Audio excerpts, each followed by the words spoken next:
Let's get started. So first, a quick quote, just to kind of show the importance of AI.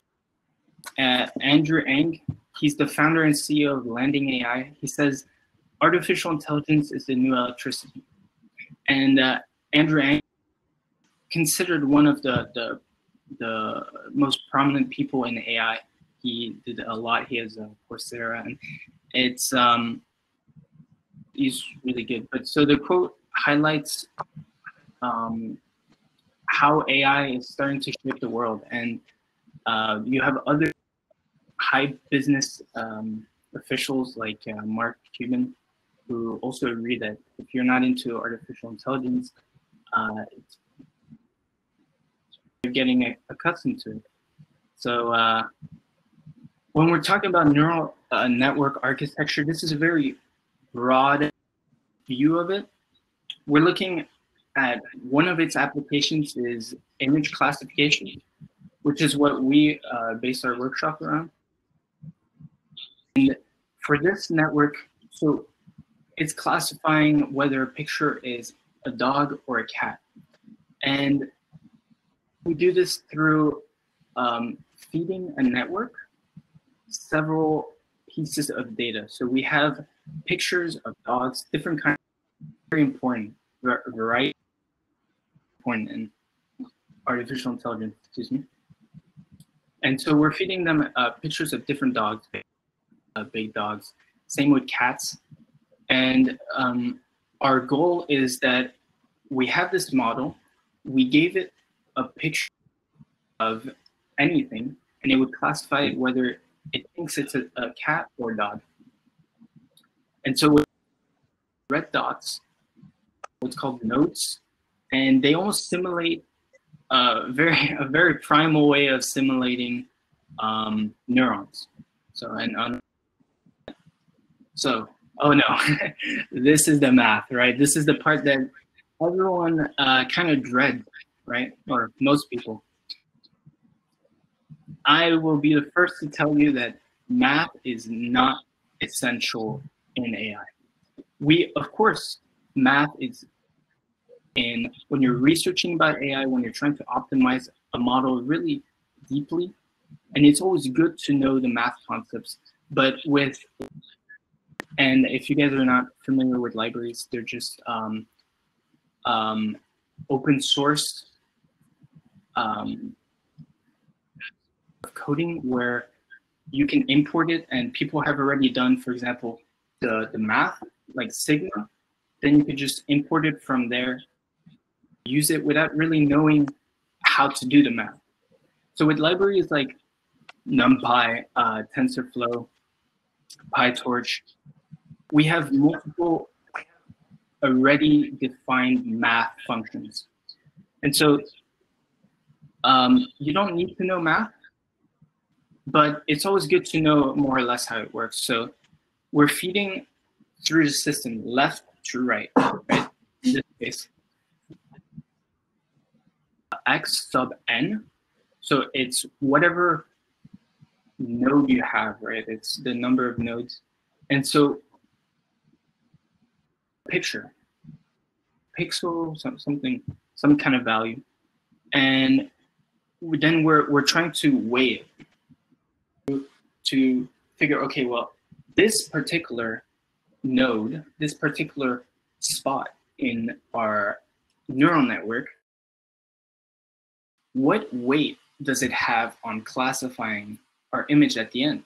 Is that essential? Are we going to weigh it as one of the most? So normally what's great about AI is the model figures this out for us, and we just have to implement what's called optimizations, and I'll talk a bit more in the next slide. And it fixes the weights for us to classification.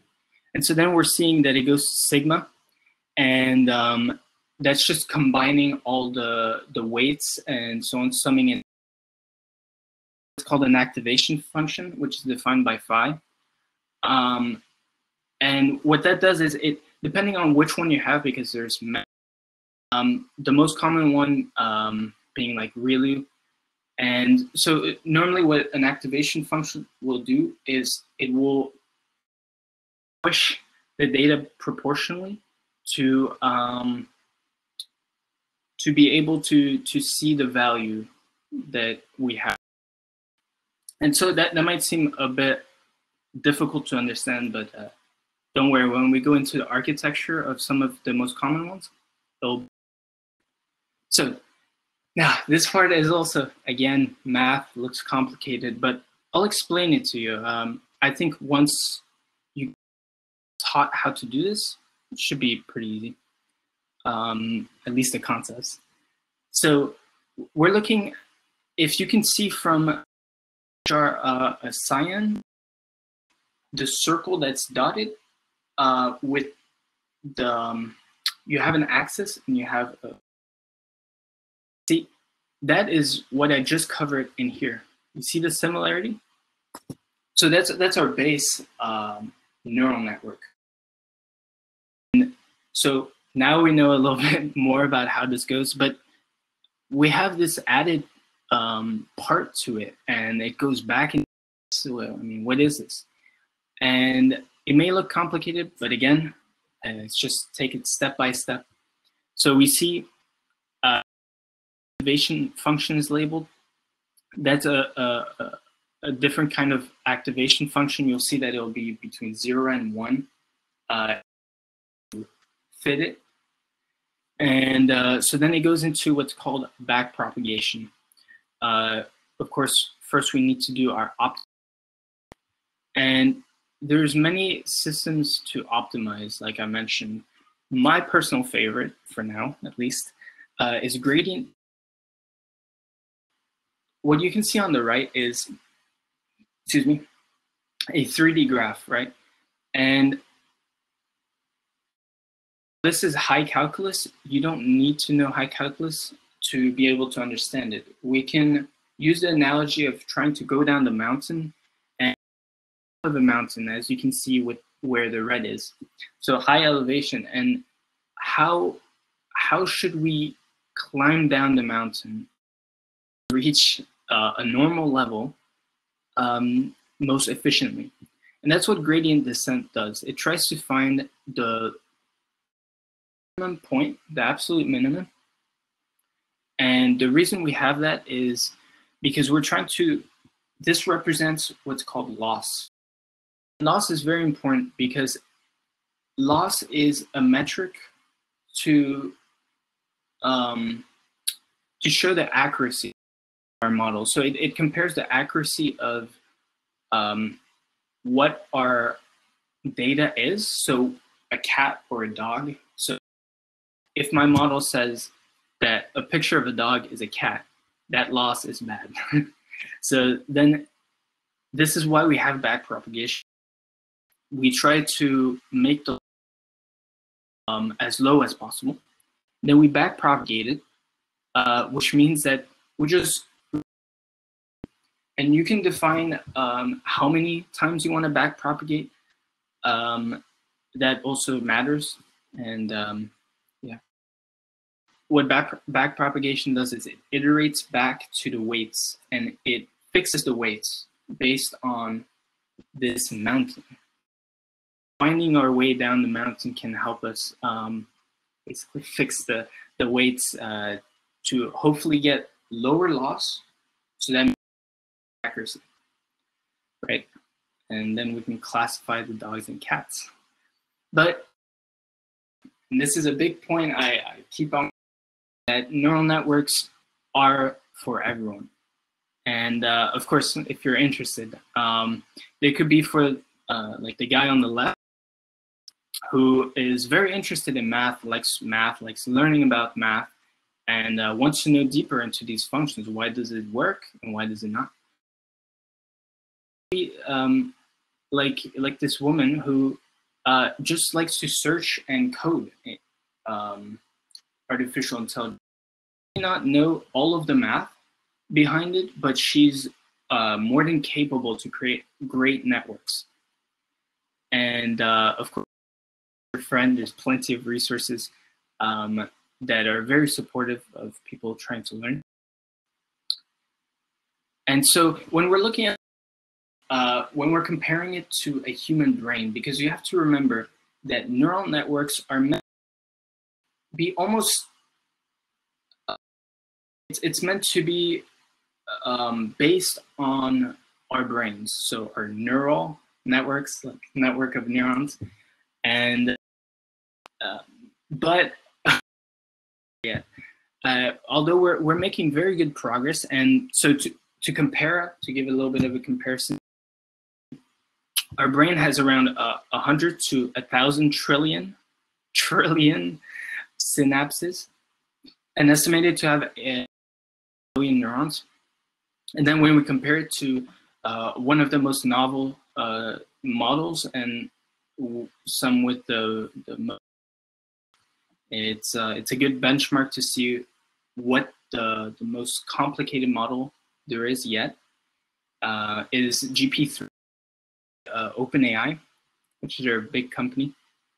And so JP3 has 170 billion parameters, which is synapses in the brain. It's not exactly the same, but it's a way that we can compare between the two. And so if you see billion versus, still really a lot to go to improve on. But don't think that there's no progress, because JP2, which had 1.5 billion parameters, I think, and as you can see, the increase is tremendous. So it's really a lot of. So now I'll bring it to John, because he's going to be talking about the neural network architecture, which is very interesting. You want to make sure you.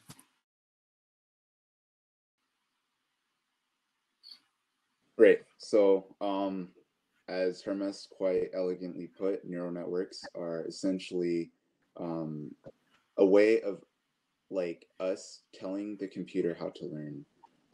You guys, if you're familiar with machine learning at all, this is a form of unsupervised learning. It's, in a sense, we're giving information to a computer and telling the computer, hey, learn how to make this classification the best way you can, given some sort of ground truth data.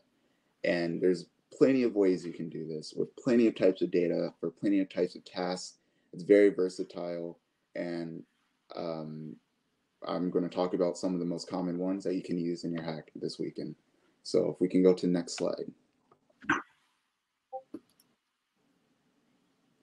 So the most basic one when people think of neural networks is the basic feed-forward network. This is essentially so like neural networks are essentially computational graphs in which we have some sort of input vector passing towards like some sort of output that we want to have. This feed-forward network can have any amount of like output layers. So like it can be like classification, binary classification. Maybe you just want to classify one thing, is it true or not? And this network would essentially give us our predictions using the like optimizers such as Atom, gradient descent, recursively backpropagating in order to update all the weights. This is the most basic state-of-the-art or out-of-the-box algorithm when people think of neural networks. And like this is the one a lot of people will consider. And this is actually a utility for a lot of the other architectures that we're going to talk about later. To answer the question, are recurrent neural networks similar hidden Markov models? I'll answer that question after I'm done giving it, like during the demo. So next slide, please.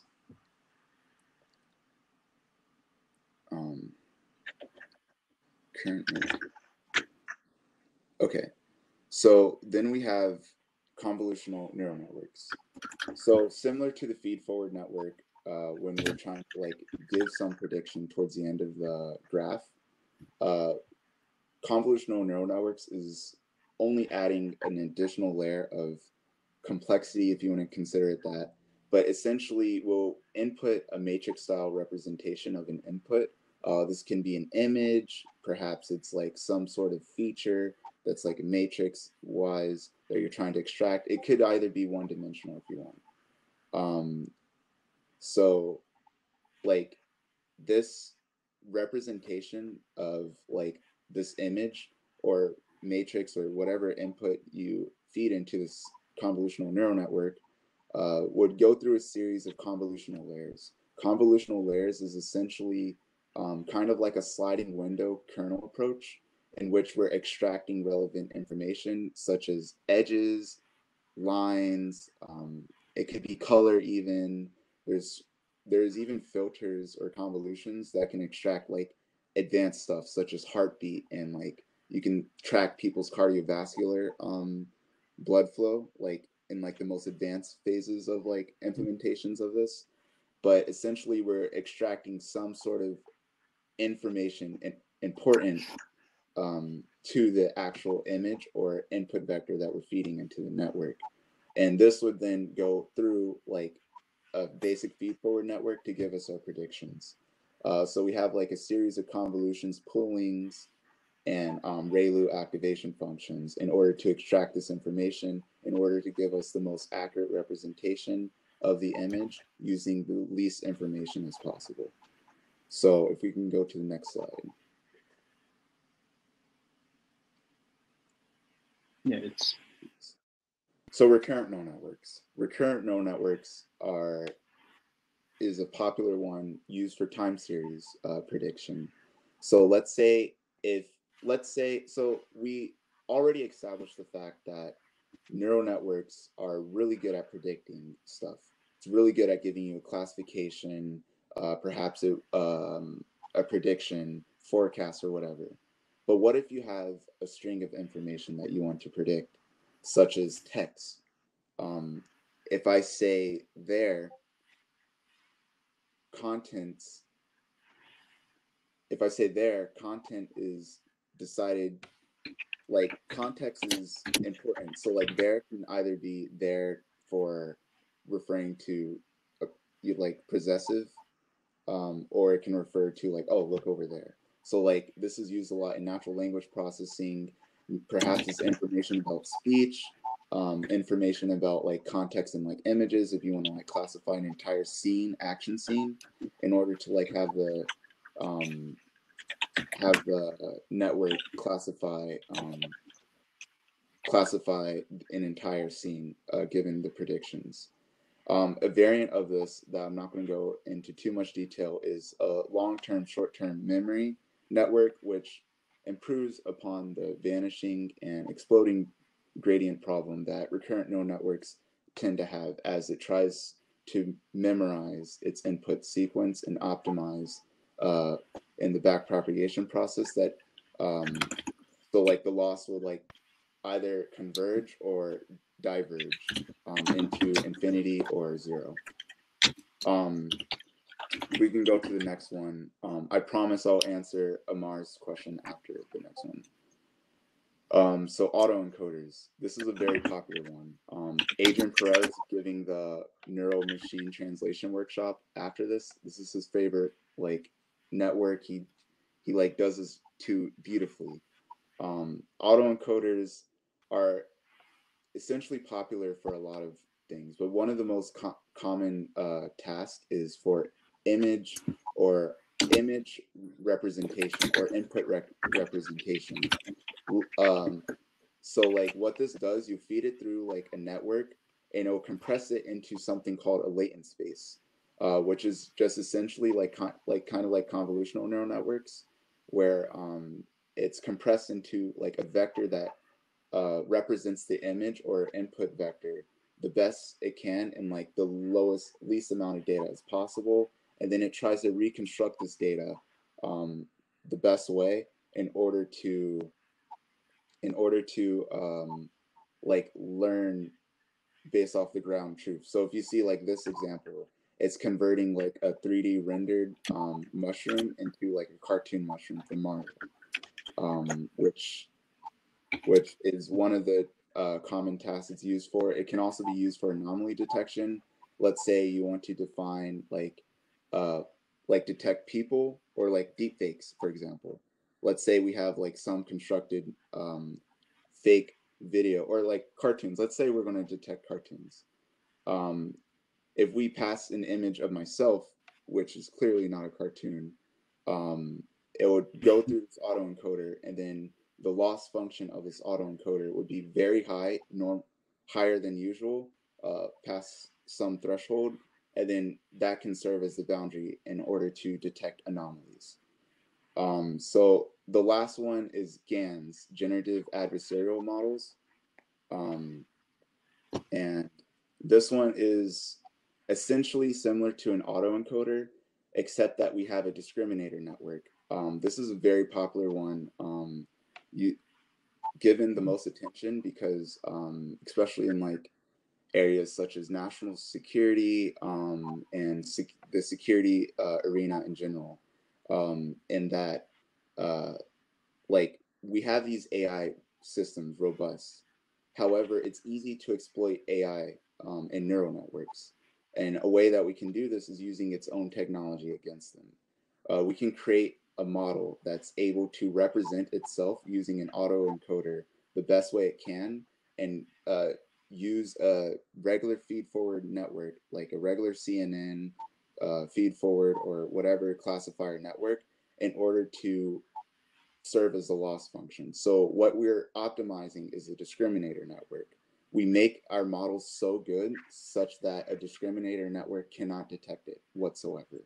So this is like essentially this is essentially what generative adversarial neural networks, and you get things like deep fakes. You get like fabricated videos of like politicians saying crazy things that aren't actually true. It didn't come from their mouth. You get like images of people or videos of people who don't actually exist. They're created entirely from a computer, and it's very deceiving. In fact, like you can look them up. They're with audio and video. Before I pass it on to Kevin for the demo, I want to answer Amar's question. Are recurrent neural networks similar to hidden Markov models? So recurrent neural networks are time series data, like it deals with time series data, and it's a neural network. Hidden Markov models, yes, it can be considered like a network, but hidden Markov, so they are kind of similar, but hidden Markov model deals more so with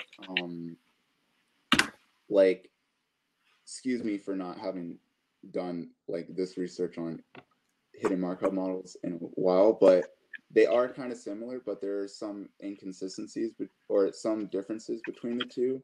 One being that like recurrent neural networks are trained like a regular feed-forward network, and I think hidden Markov models may be trained differently.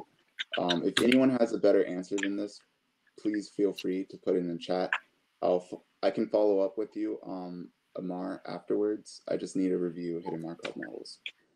But yeah, onto our demo. We're going to show you like how to integrate a neural network into your app. It's really cool. And yeah, deepfakes are important. Okay, cool. Let me share my screen. Okay. Can you guys see my screen? Let me see. All right, cool. All right, awesome. Okay, guys, so I'm just going to show you a quick demo on how to run a convolutional neural network on a Django app. So first of all, I just want to re-clarify that all the documents that you need are going to be in our GitHub repo. I believe that the link was posted before, but if any way you might need it again, either Herm or John could post it again in the chat. Okay. So first of all, once you have all the documents downloaded, I'm going to specifically go to my desktop directory. And by the way, I'm going to use Anaconda as the prompt. So I'm going to be in my Anaconda prompt. I'm going to go to my desktop. And here, you first want to create a virtual environment. So why do you need a virtual environment? The best way I could describe it as a virtual environment is kind of having like certain optimizations for when you want to create a project. So maybe you want to use a certain version of Python, maybe you want to use a certain version of TensorFlow, Django, etc., NumPy, right?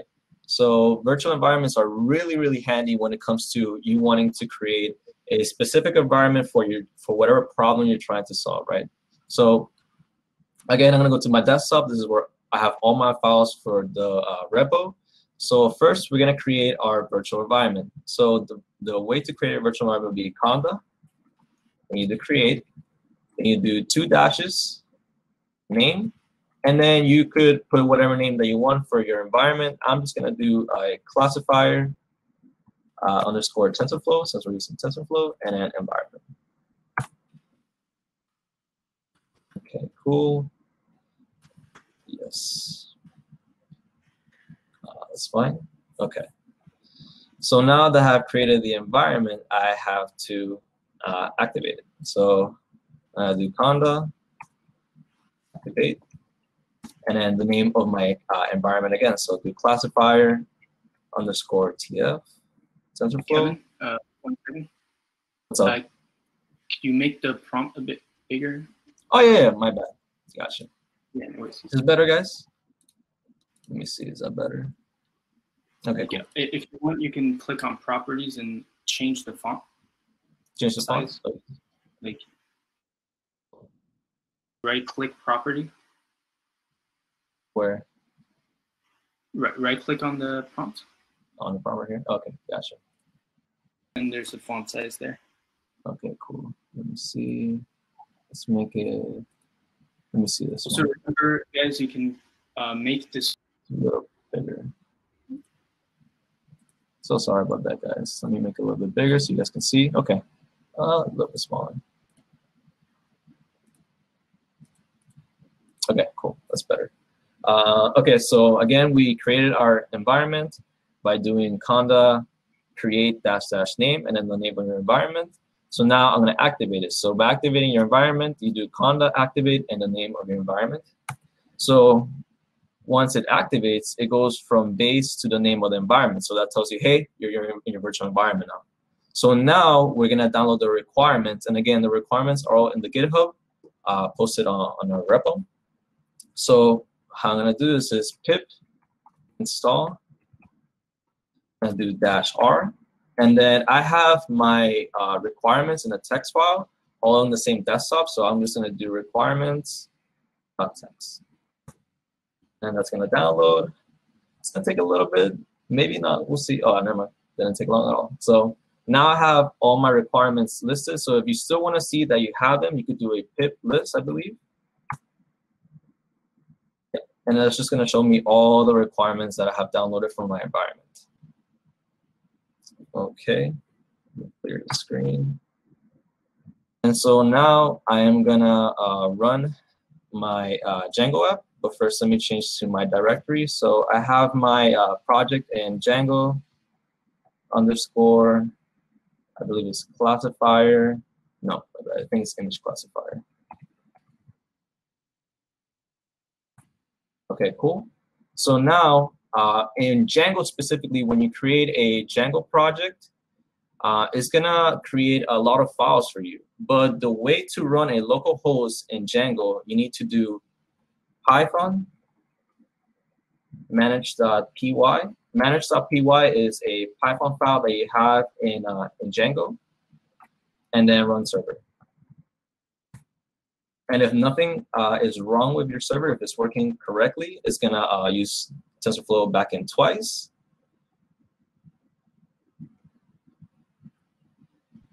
And then, yep, it's all good. So now I'm gonna open up a local host. So I'll just localhost. Okay, and this is how our Django website looks like. So I have 3 buttons here. First is classify image, which will take you to a specific, well, to take you to the home page where you'll have the input to place in an image for prediction. Then once that image is saved and inputted, it will send you to the list of images prediction where you have a bunch of images and then a confidence rate, a confidence percentage. So let's try it. So I'm going to choose file. I'm going to go to some images I have saved. So let's try this Band-Aid. So the purpose of this is that in our Django app, we actually have already a built-in convolutional neural network. So what this is going to do is going to input the Band-Aid, the image, the JPEG of the Band-Aid, and it's going to go pixel by pixel and trying to determine what image, what am I looking at? What is this what is this image? This is what the convolutional neural network is trying to do. So once I save that image, it's going to go through a neural network, and then it's going to output a percentage rate of confidence of what it thinks this image is going to be. Kind of how when Herm showed in the previous slides that it showed, you put an image of a dog, it goes through a neural network inside of my Django app, and then it outputs a percentage rate of what it thinks it is and the actual name. So we got input a result that it is in fact the Band-Aid, and it was 99.86% confident. Okay, so let's try another image. So again, this will be an classify image. So we're gonna choose another image. Let's do the mug. And again, I'm gonna save. Excuse me.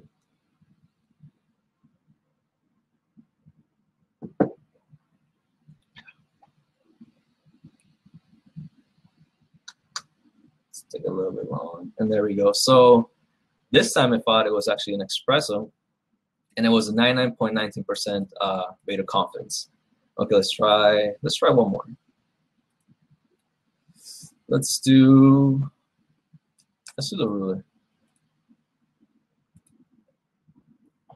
Now this one might come out wrong, and I'll explain to you why.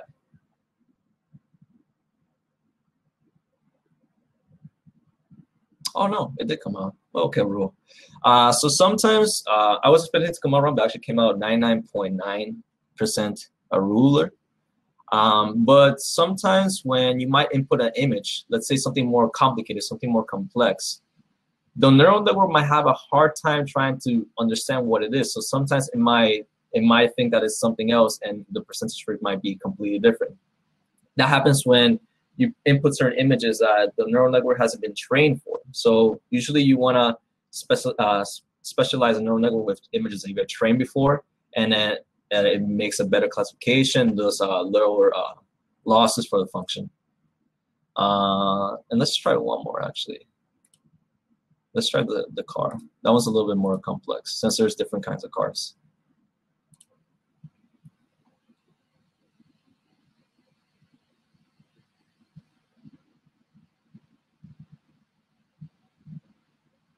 And let's see what we got. Okay, so for that one, we actually got a minivan. I don't think that's a minivan. So we got a minivan and actually 57.4%. So in that case, it came out wrong, I believe. Yeah, I don't think that's a minivan. Yeah. So it came out wrong because, again, with something as complex as a car, there's different types of cars. We have sedans, we have minivans, we have trucks, we have Jeeps. So it might have, the neural network is going to have a hard time trying to decipher what is it that I'm looking at? What is this input image that I'm looking at? So if it wasn't properly trained, it's going to have maybe a completely different output than what you expect and a different confidence rate, a confidence percentage. So that's what it came out as a minivan as 57.4%. Okay, so that was my quick little demo of our Django app. But now I'm going to show you more of the code of the back end of it. Oh, actually, I already have it ready right here. Okay. So this is how the files are going to look like from the GitHub repo. But the one I really want you to notice and really look at is the models.py file under the CNN folder. So the models.py file is like the bread and butter of our Django app. We do have other things like the URLs that connects paths from each other, but this is what's really important. So with the models.py file, what we do is we first import some parameters such as NumPy, Keras, and TensorFlow.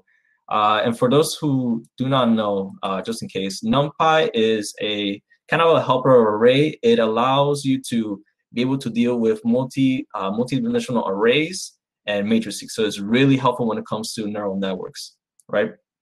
Keras is an API for deep learning, and it goes hand in hand with TensorFlow. Okay, so I import NumPy, Keras, and TensorFlow, and some extra imports, and then I create a model. So this class classification model is what's gonna be creating the convolutional neural network from our JSON file and our weights. So, excuse me. So first the images. So the images, we input them from the models.image, and then we upload them to the images, and then we have our prediction also here. But the really important thing, that's what we created, was right here, our models and weights. So our models come from our model_JSON file, which has everything, which has the model for the convolutional neural network. And then attached to that is, again, the weights that determine how important is this value, how important is this pixel I'm looking at in the image. And that's coming from our model, a mobile ViNet ImageNet.h5. And then we create this defined prediction. So we're trying to predict, again, what are we looking at, right? And so we go through the image of loading it, and then we choose a certain target size. Can you zoom in on the code so they can see the font a little bit better? Oh, yeah, I got you. Okay. Yeah. Let me do this way, actually. Wait, how do I zoom in? Let me answer some of their questions too. So how do we get the model and the weights? Yeah, go ahead. Well, TensorFlow is has this. TensorFlow basically absorbed Keras, and Keras, if you don't know, is essentially like a library that contains a lot of pre-built state-of-the-art models for classification. MobileNet is one of the lightweight models that's used to that holds a lot of TensorFlow functionality in order to be deployed on lightweight systems on the edge, such as your phone, or like something with lesser compute power, as like your computer, for example. So like we're actually using MobileNet. So by importing TensorFlow Keras applications module, we're able to take some of the models that they already have. MobileNet is one of them. And then we load in the ImageNet weights. ImageNet basically has the labels and classifications for things such as minivans, cars, bananas, rulers, everything that you've seen, like Band-Aids.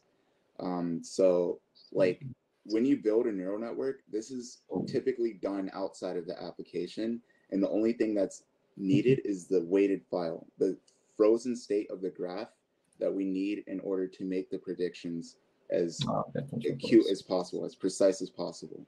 So that's essentially what we're using. We're just using that graph with the predefined and nuanced weights in order to give us the best predictions. So yeah, I would look into TensorFlow Keras applications module, and then you can see like how to import models such as ImageNet, MobileNet, Inception is a really good one. These are really good technologies. If you want to go the PyTorch route, Google's really good, but if you want like a different one, I would look into Detectron and Detectron 2, which also has some like state-of-the-art models that you can use, or you can train one yourself. Adrian's going to give a tutorial on how to do that. Kevin, I'll let you finish. Thank you, John. So yeah, so like John was saying, we get those weights and our model from these files right here, and then there's different types of neural networks that you can deal with, like MobileNet and such other ones. Let's see, where was I? So yeah, so we create first a function to predict. We create our model and our weights from the files that we have inputted, again from GitHub. And then we open the file, and then we read it from JSON file, and then we also load our weights. So we load both our model and our weights, so now we have something to work with. And then we load an image. Again, we want a kind of specific target size, because sometimes dealing with images are too big, might kind of take too long, or may overwork the neural network. And so we do expand it, we pre-process it, we model it, and then do the prediction. And then this is where it formats the prediction rate. So what is it out of 100, right? And then we have to save, in Django specifically, you have to save this prediction, because if you don't, then it's not going to do anything at all. Even if you have the whole function correctly, you have to have a save file. And then absolute URL, I don't remember what it was, but it's actually very important. So when you have the URL in your Django app. Yeah, and that's pretty much it. If you have any more questions, please let me know, and I'm gonna hand it over back to John. All right, awesome. Let's conclude with our final remarks. Hermes, if you can resume the screen share. Yeah. Do that. So I hope, like, I know, like, it started okay, but then, like, as we got into, like, the explanations, you guys probably felt a little bit overwhelmed with, especially with, like, the different model types and, like, how it learns.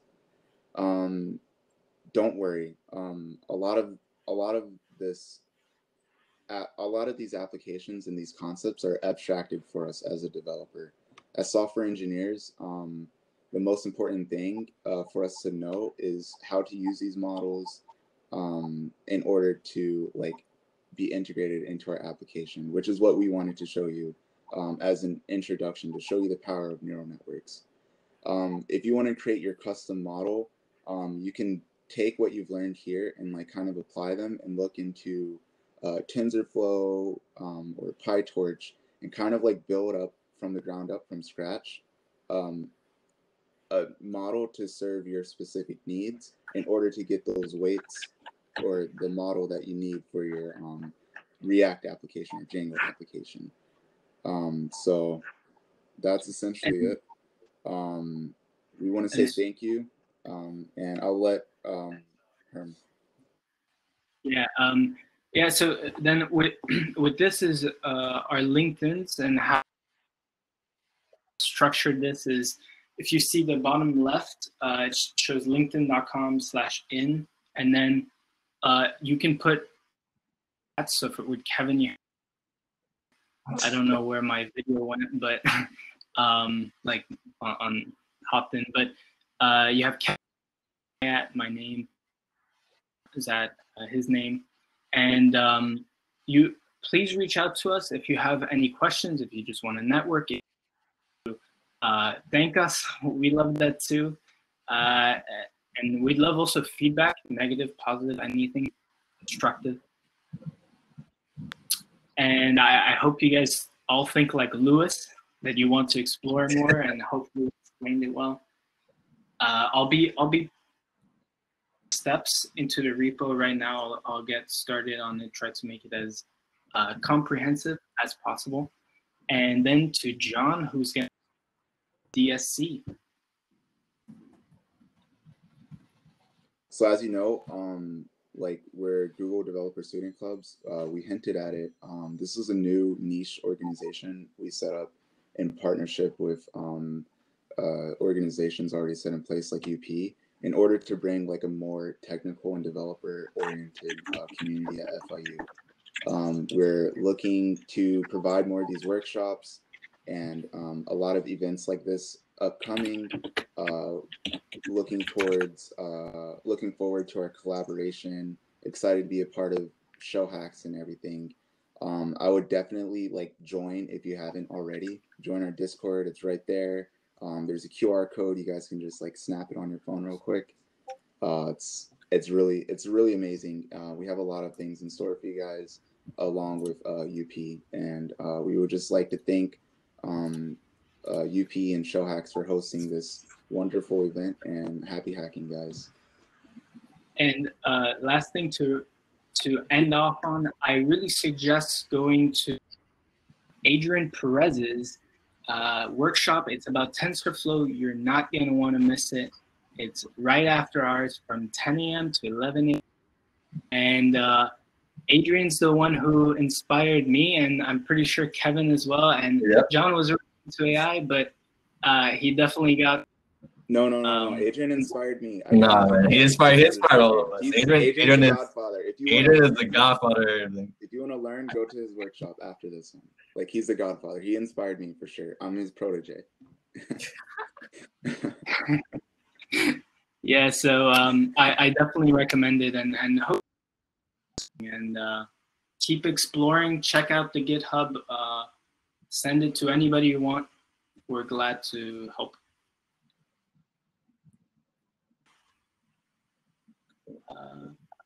Awesome, guys. We still have some time, so I guess we can field some questions for the next. We do Q&A. Yeah. Yeah, Q&A. Any questions? Feel free to pose them in the chat. You want to maybe questions on how to get started with AI? You need Yeah, some exactly. advice, because it's really tough to, like, when you get started with learning neural networks, it's really hard in the beginning. It's like a lot to learn. So we do have our first question. All right, wow, they're coming in. Okay, How did you guys start? Yeah. I'll let you guys go. Well, for Herm and I started on ShellHacks 2019 when we first. What do you feel the same way, Herm, or is it just me? Sure. Okay, so ShellHacks 2019 when we went to a workshop for actual neural networks that Adrian actually taught last year, and I don't know, just seeing that and learning about it and just being like opening a new door to that just really caught my attention and caught Herm's attention too, and then I don't know, we just like fell in love with it, like love at first sight. And then we just went right into Adrian, yo, please teach us, and that's how exactly. And we also we look for opportunities to get involved. And how we first started is with Discover, and Discover is a research program.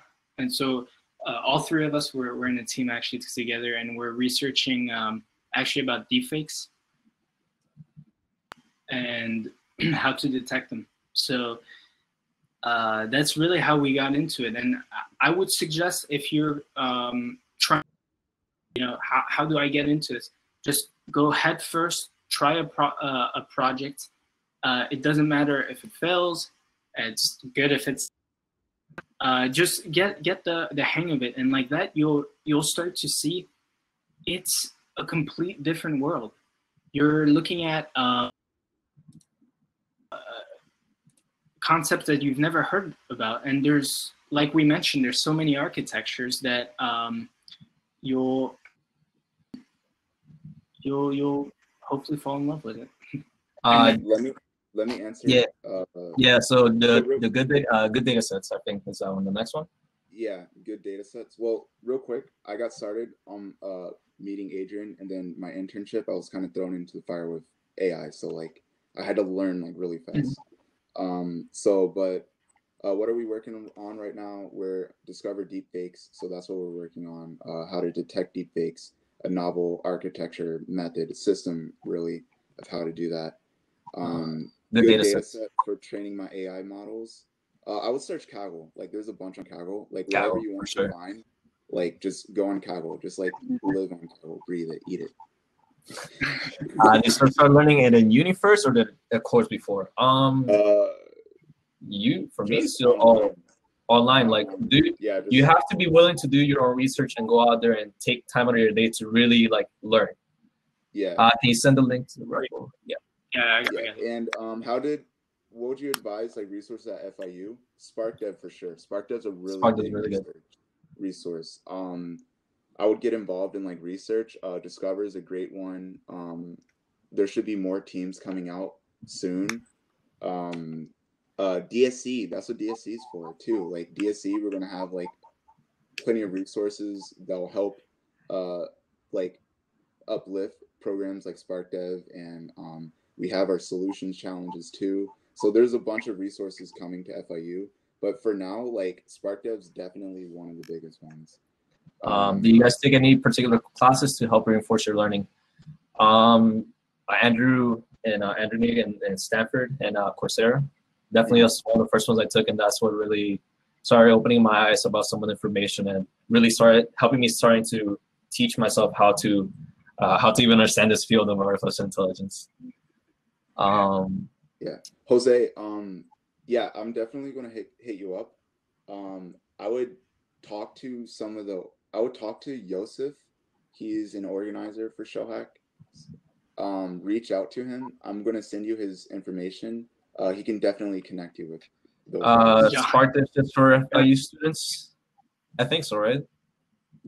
Yeah, it's just for FIU students. So if you're not an FIU student, I would look into like the clubs that you have at your school, or if you're not a student at all, like look into like meetups.